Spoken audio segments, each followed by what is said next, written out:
Ito, tanong natin. Ate, may tanong ako sa'yo. Di ba may bago kayo dito?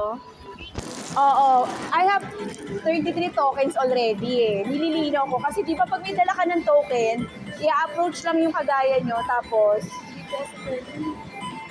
paano hindi pwede? Binili rin ang token sa book. Kailan niyo po rin?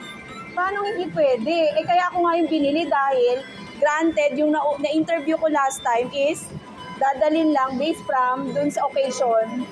Nakuha mo? Paano hindi pwede? Kasi nung meron po kasi sa amin sa taas po kasi may mga bumibili po kasi sa black market kaya parang iniiwasan po yun. Ay hindi, I have the ID eh.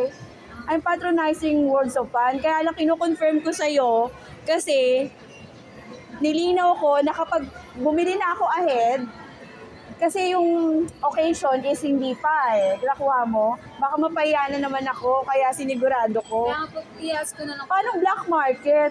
Mayroon po kasi may Oh, it's not me because I have the ID ng Worlds of Fun. Oo nga po, Yung authenticity, hindi mo ba alam? kaya nga po, i-confirm ko lang po din ma'am. Kasi iniiwasan lang po naman namin na ganito. May black market ba ngayon? Meron po. Hindi ko alam yung black market na yan kasi confused ako. Oo. Hindi, inano ko lang, hindi pa kasi ngayon yung occasion. Pero ahead, I buy already.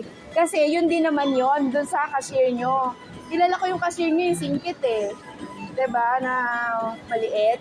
Sige po. Oo. Bago ka ba? Ah, kaya. O, di ba? Ayan, ang sinasabi ko.